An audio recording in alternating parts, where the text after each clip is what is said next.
Kind of a positive sign. The House passing its budget blueprint today, the first formal step in that process to make tax reform a reality. The House passing the measure 219 to 206 with 18 Republicans voting no. So is this the momentum we need to finally fix the nation's tax code? Well, it's certainly the first step. Joining us now, Charlie Gasparino. Are we on our way? Yeah, I would say those are the public signs. There are signs behind the scenes that are very interesting.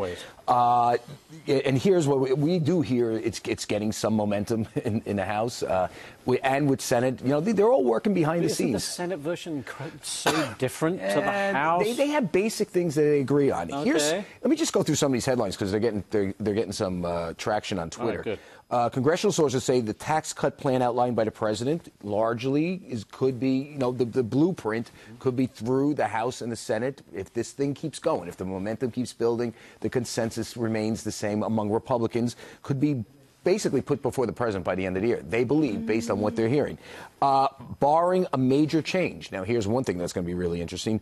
The state and local tax deduction will likely remain in the final bill. Remember, Trump talked about getting rid of SALT. It's also known as SALT, state and local tax deduction. Sarah Huckabee Sanders just said, we're not getting rid of that. It's not happening. It's not happening. Or it may only happen for very, very, very rich people where, you might not be able to deduct it. So that's basically going to be in. They're going to. I think that remains. Now that's a problem because it takes about $1.3 trillion of savings out of the budget for the next 10 years. So you got to find ways to make that up. One way I understand they're going to make that up is there were capital gains tax cuts in this bill. So taking it from something like 22% to 16%. Okay. Done. Not going to happen. Apparently, it doesn't have enough momentum to get into the final bill among the House Republicans and even in the Senate. All right. So capital gains tax cuts likely out in the final bill. That's sort of a consensus among Republicans.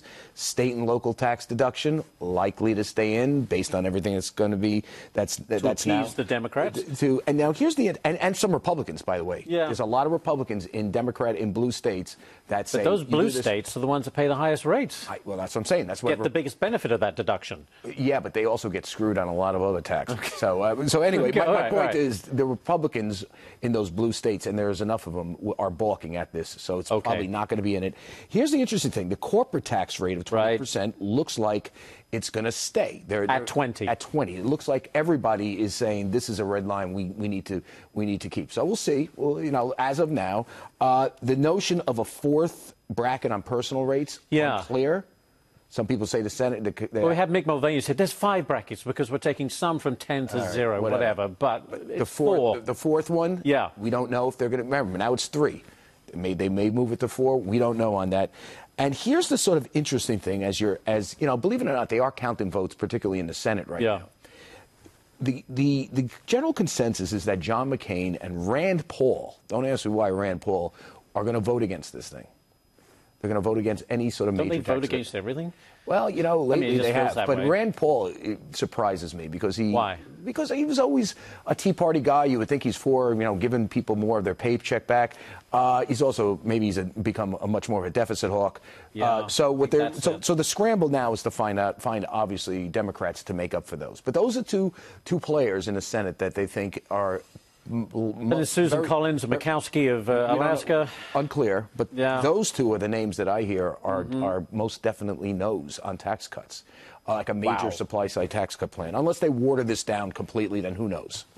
Look, you talk to everyone. You've got sources. You say, do you think this gets done by the end of the year? And is it retroactive, by the way? Do we get it? Don't know. Don't know about exactly where the income brackets go. Right. They correspond to the tax rates. If I knew, I'd tell you. I could just tell you that.